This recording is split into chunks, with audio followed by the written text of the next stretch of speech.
El 20 de octubre de 1976, los viajeros en Luisiana subieron al George Prince, un ferry gratuito que cruzaba el río Mississippi entre las comunidades de Luling y de Strahan.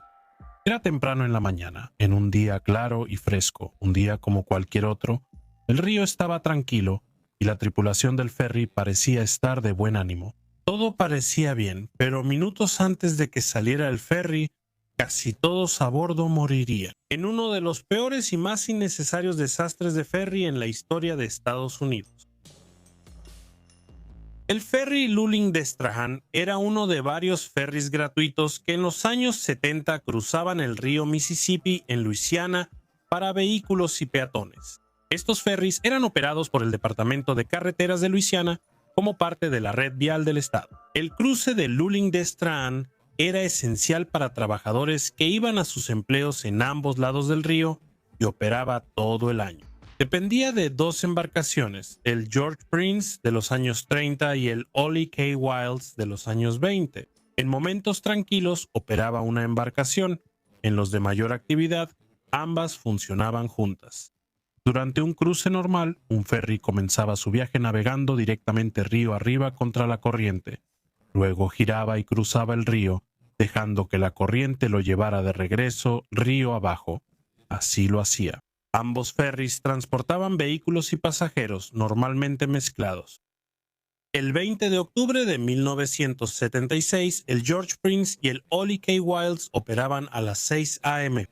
La mayoría de los pasajeros eran trabajadores, obreros y empleados de una planta química cercana.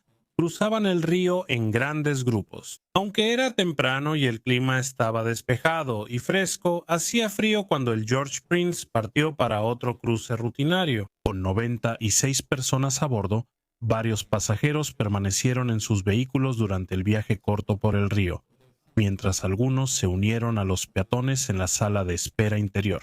En la cubierta del George Prince había 20 autos, 8 camiones y 6 motocicletas, algunos ocupados y otros no. Mientras el George Prince partía, otro barco, el enorme petrolero noruego SS Froster, se acercaba. El Froster estaba al final de un largo viaje transatlántico y era pilotado por un experimentado piloto local de río llamado Nicolás Colombo. Nicolás ya conocía el río y había hecho trabajos similares antes. Al acercarse el Froster al cruce, apareció el George Prince. Viajaba río arriba igual que el Froster, pero en ese momento los barcos no iban a colisionar. El piloto del Froster hizo sonar la bocina del barco 2 veces, una señal no oficial pero ampliamente aceptada de que esperaba que la nave más pequeña cediera el paso. Se aceptaba que los barcos pequeños cedieran el paso a los grandes en el río, pues estos eran más difíciles de maniobrar. Esta convención y el uso de la bocina por parte del Froster para señalar su intención, combinados, deberían haberle indicado muy claramente al piloto del George Prince que esperara hasta que el Froster pasara antes de girar para cruzar el río. Pero el George Prince no esperó, en cambio giró y cruzó directamente por el camino del Froster. El piloto del Froster hizo sonar la bocina e intentó comunicarse por radio varias veces. No había espacio para girar el barco a babor. Girar a estribor era arriesgado, pues si el George Prince corregía su rumbo como él pensaba, el Froster girando a estribor provocaría una colisión. Por esta razón, el Froster mantuvo su rumbo, esperando completamente que el George Prince corrigiera su curso y cediera el paso, pero el George Prince no lo hizo. De hecho, continuó cruzando el río directamente en la trayectoria del Froster. Al volverse inevitable la colisión, las llamadas por radio del Froster fueron continuas. El piloto también ordenó invertir los motores para reducir la velocidad del barco. Mientras tanto, en el George Prince, muchos pasajeros ya notaban que la colisión era inminente. Gritaron, corrieron a los extremos del transbordador y tocaron las bocinas mientras el petrolero se acercaba. A pesar de sus mejores intentos por dar la alarma, la única persona que podía haber hecho algo para ayudar al piloto del George Prince parecía completamente inconsciente del peligro. El George Prince siguió derecho sin desviarse hasta que el buque que venía de frente chocó directamente contra su costado. El enorme petrolero abrió una gran brecha en el costado del George Prince, inclinándolo casi hasta volcar. Autos, camiones y motocicletas se deslizaron por la cubierta y cayeron al agua. Segundos después, el transbordador quedó bajo el petrolero. Muchos de los 96 pasajeros a bordo del George Prince estaban esperando en sus vehículos o refugiándose del clima en la sala de espera interior del transbordador. Tras la colisión, sus posibilidades de sobrevivir eran mínimas. La mayoría de los vehículos se hundieron de inmediato al caer al agua. Solo uno o dos flotaron lo suficiente para que algunos escaparan. Charles Yatelen, conductor del camión, quedó atrapado mientras el vehículo se hundía en el río, y solo escapó cuando una ventana se rompió y el agua entró. Mientras luchaba por orientarse bajo el agua, encontró una mano y la agarró, creyendo que era de otro sobreviviente. Sin embargo, tras unos instantes, notó que la mano no pertenecía a un cuerpo vivo. Charles la soltó y nadó desesperado a la superficie. Se quedó sin aire, inhaló agua y diésel derramado. Casi perdió el conocimiento antes de salir y escapar sobre un trozo de los restos.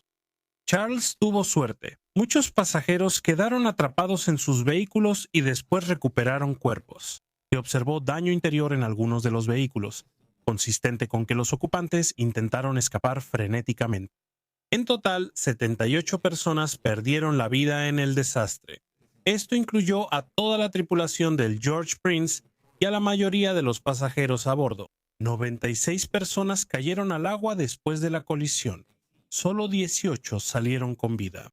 El Froster se detuvo tras el accidente y envió botes de rescate, pero no halló sobrevivientes. Muchos sobrevivientes del choque treparon al casco volcado del George Prince y fueron rescatados. Por el otro ferry del río, el Ollie K. Wilds se acercó al naufragio y los pasajeros usaron los asientos del ferry como puente hacia la cubierta del Ollie K. Wilds. Para que los sobrevivientes pudieran subir a un lugar seguro después del desastre, los investigadores revisaron los restos, tratando de descubrir por qué el piloto del George Prince, un hombre llamado Egidio Auleta, había dirigido el barco. De la manera en que lo hizo, había roto tanto las reglas como las convenciones de la navegación fluvial de una forma que parecía sumamente descuidada. Pero como no había sobrevivido al accidente, no podía explicar por qué se había comportado de esa manera. Egidio debió retrasar el cruce del George Prince y dejar pasar al Froster. Así solían ser los encuentros entre barcos grandes y pequeños en el río. El piloto del Froster indicó con la bocina que tomaría prioridad e intentó llamar al George Prince. En la radio ignoraron tanto la bocina como las llamadas. Finalmente, incluso sin la bocina ni las llamadas. El piloto del George Prince debió mirar río arriba y abajo, notar al Froster y ser consciente de él antes de dirigir el George Prince a su trayectoria. Entonces, ¿por qué no lo hizo? Los investigadores encontraron una posible explicación en un casillero de la sala de control del George Prince, una botella de whisky casi vacía. Las pruebas post-mortem a Egidio Auleta mostraron consumo reciente de alcohol. Su nivel de alcohol en sangre estaba justo por debajo del límite legal para conducir. Los trabajadores del George Prince estaban por terminar un largo turno nocturno. Así se determinó que una combinación de intoxicación y cansancio hizo que el piloto Egidio Auleta perdiera la concentración y no tomara las precauciones normales y sensatas al operar el ferry. Esta fue la causa principal del accidente. Nicolás Colombo, el piloto del río que controlaba el Froster en el momento de la colisión, también pudo haber evitado la colisión si hubiera reducido la velocidad de inmediato. Al no recibir respuesta del George Prince ni por radio ni por bocina, debió empezar a reducir la velocidad del Froster. ¿Cómo fue? Él esperó un poco demasiado, quizás esperando una respuesta tardía del George Prince. Unos años después del accidente se completó la construcción de un puente permanente cercano sobre el río Mississippi y el cruce de Luling Destrehan fue cerrado para siempre. La colisión del 20 de octubre de 1976 sigue siendo uno de los accidentes de ferry más mortales en la historia de Estados Unidos, causado principalmente por una simple falta de atención y la decisión de un hombre de beber mientras estaba de servicio.